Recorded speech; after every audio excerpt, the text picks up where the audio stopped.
Le professeur Franklin Nyamsi est l'invité de ce 1945, récemment nommé à l'école de guerre du Mali. Il fait également l'objet d'une mesure de gel de ses avoirs en France. Deux situations qui ont suscité de nombreuses réactions. Bonsoir à vous et bienvenue sur notre plateau. Bonsoir, madame. Je suis très heureux une fois de plus d'être sur TM1. Je salue le Mali, l'Afrique, qui se délecte de votre chaîne. Tout le plaisir est pour nous. Alors, vous venez d'être nommé à l'école de guerre du Mali. Quel sera concrètement votre rôle au sein de cette institution? Je suis docteur de l'université en philosophie et en sciences humaines. J'apporterai mes modestes lumières à la formation des officiers supérieurs du Mali dans mon domaine de spécialité. Les sciences humaines, donc la philosophie, la psychologie, la sociologie, l'anthropologie, la psychosociologie, la théorie politique, l'analyse géopolitique, la communication politique. C'est vraiment un apport sur mon domaine de spécialité. Je ne suis pas militaire. Alors, la vision exacte pour cette mission? La vision, c'est de contribuer à aider à la formation de l'élite de notre grande armée du Mali dans la perspective de ses devoirs sacrés pour cette terre et pour l'Alliance des États du Sahel et pour l'Afrique. Nous sommes dans un nouveau paradigme, c'est de produire le discours de la méthode de nos propres institutions et de former notre élite à partir d'un savoir endogène. Les plus hautes autorités du Mali, à la tête desquelles son Excellence le président Assimi Goïta, qui m'ont fait confiance en me recommandant auprès du commandant de cette école, le général de division Oumar Dao, eh bien, ont voulu simplement que j'apporte ce que je sais faire et que je sais faire depuis plus de 30 ans. Enseigner les sciences humaines, c'est mon métier. Alors, parallèlement, vos avoirs ont été gelés en France. Comment interprétez-vous cette décision?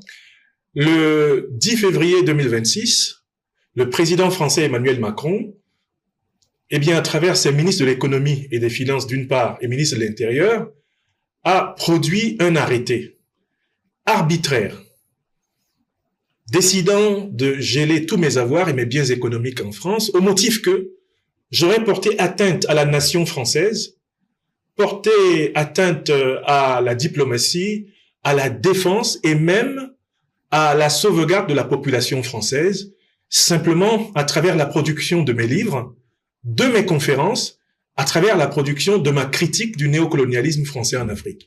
C'est un fait inédit dans l'histoire judiciaire et politique française qu'un civil, un intellectuel, un philosophe, agrégé de philosophie de l'enseignement français. Par ailleurs, j'ai certes démissionné de ce poste-là depuis le 1er septembre 2025, docteur de l'université française, auteur d'une 50aine de livres, soit considéré comme coupable d'atteinte à une nation, d'atteinte à la diplomatie, à la défense et même à la sauvegarde de la population française, parce qu'il critique non pas le peuple français, non pas la nation française, mais la politique néocolonialiste de la France en Afrique, caractérisée par l'occupation militaire, la dictature monétaire du CFA, l'ingérence dans les affaires africaines et la répression de l'identité culturelle africaine à travers une francophonie dévoyée.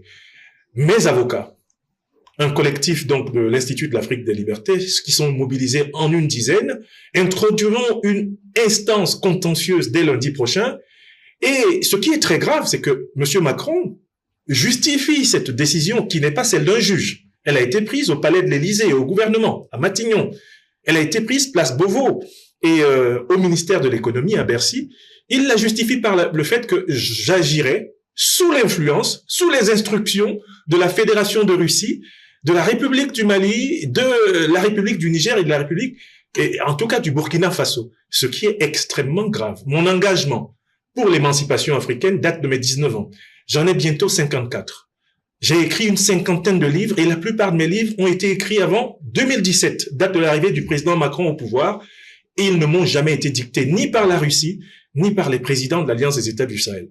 Je soutiens l'Alliance des États du Sahel parce que je suis panafricaniste révolutionnaire et que la politique qui est menée ici au Mali, au Burkina Faso et au Niger est celle que j'aimerais voir menée partout en Afrique, à commencer par mon pays natal, le Cameroun. Donc c'est tout simplement scandaleux que l'on incrimine, que l'on criminalise, que l'on diabolise l'activité d'un intellectuel qui de toutes les façons, a acquis une notoriété sur la base de son travail et non pas sur une quelconque complaisance. Alors, je dénonce cela. Parlant justement des pays de l'AES, est-ce que selon vous, cette double actualité, nomination à l'école de guerre du Mali, gel et mesures restrictives en France, est-ce que ces deux actualités révèlent selon vous une recomposition plus large des relations entre la France et les États de l'AES?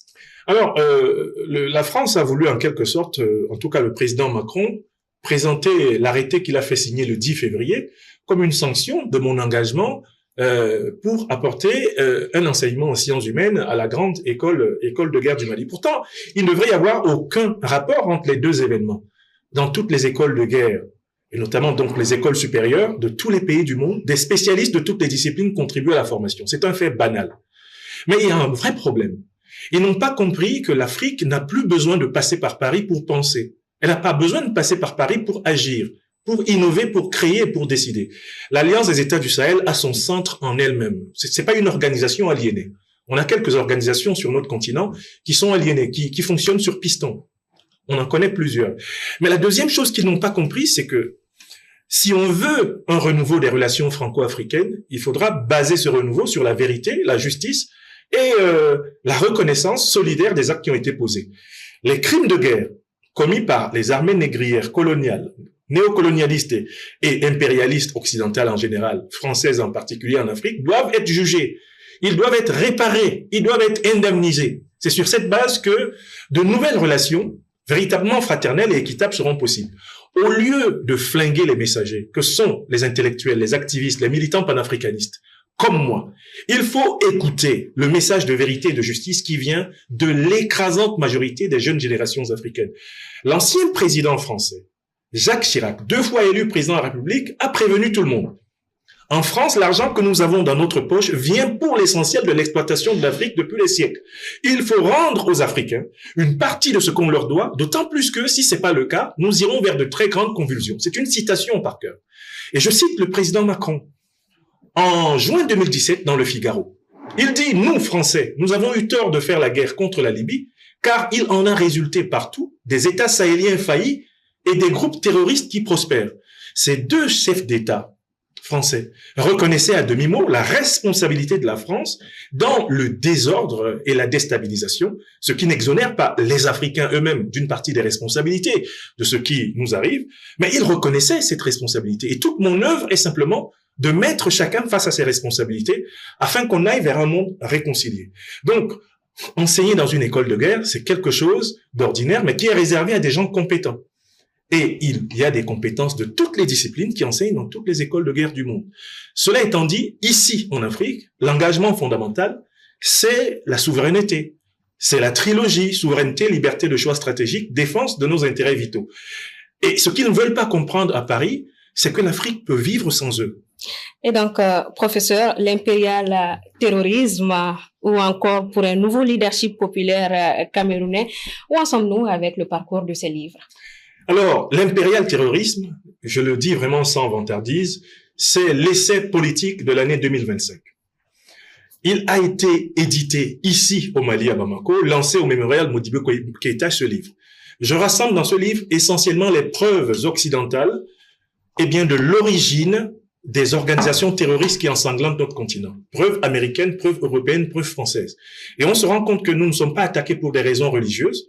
Al-Qaïda ou l'État dit islamique sont simplement des groupes de mercenaires, des puissances de l'OTAN et de leurs alliés du Moyen-Orient qui doivent semer du désordre sur notre continent pour nous imposer leurs conditions de coopération économique, c'est-à-dire le bradage de l'uranium, de l'or, du manganèse, du cobalt. Les preuves qui sont rassemblées là, aucune n'est contestée. Personne ne m'a porté plainte pour diffamation parce que je vais jusqu'à prendre des preuves de France 24, qui est quand même un organisme du ministère des Affaires étrangères française. Le 30 juillet 2014, France 24 publie un reportage pour dire que la France est le premier banquier des djihadistes au Sahel. Je cite le reportage. Et c'est que des preuves de cette nature. Des preuves du Sénat américain, des preuves de l'Union européenne. Donc ce livre-là, c'est un bréviaire qui délivre les Africains de l'illusion que nous sommes dans une guerre religieuse. Nous sommes plutôt dans une guerre de recolonisation impérialiste déguisée sous le motif, entre guillemets, djihadiste, qui est un faux motif. Et je suis venu avec cet autre ouvrage que je mets également à la disposition de votre rédaction parce que c'est une objection que j'entends un peu partout. Quand je viens au Mali et que je parle du Mali, on me dit, mais vous parlez jamais du Cameroun. Eh bien, là, c'est le 5e de mes livres sur mon pays natal, le Cameroun. Et j'appelle à appliquer au Cameroun les recettes qui marchent au Sahel. J'appelle les forces panafricaines à participer à la libération du Cameroun. Car seule la conscience panafricaine peut élever tout pays africain issu des frontières imposées par la colonisation. Alors, professeur, un message pour les Maliens, pour l'Afrique et pour tous ceux qui vous suivent ce soir sur TM1. D'abord, aux musulmanes, aux musulmans, aux chrétiennes, aux chrétiens, Ramadan Karim et excellent Carême. On a une belle coïncidence. Dans le journal tout à l'heure, vous soulignez cette symbiose entre le christianisme et l'islam dans cette période où nous nous consacrons à la purification de l'âme qui est la condition de la beauté de l'humain et de la société. Mais il faut aussi que nous nous rendions compte que ce que le Tout-Puissant nous a offert pour vivre, c'est l'Afrique. Notre mère terrestre, c'est l'Afrique. Rendons sacrée, considérons comme sainte la terre de nos ancêtres et défendons-la en tout ce qu'il y a de vrai, de juste et de solidaire. Élevons-nous à la conscience panafricaine pour que dans chacun de nos pays, eh bien, la dignité de l'homme et de la femme africaine soit préservée. C'est là le grand message. Je dis, apprenons, eh bien, osons, comprenons et aimons. Voilà. Merci à vous, professeur. Merci d'être passé sur notre plateau. Merci beaucoup. Merci. Alors, une actualité qui continue de susciter débats et réactions, tant sur le plan académique et diplomatique. Nous suivrons bien évidemment l'évolution de ces deux dossiers dans nos prochaines éditions.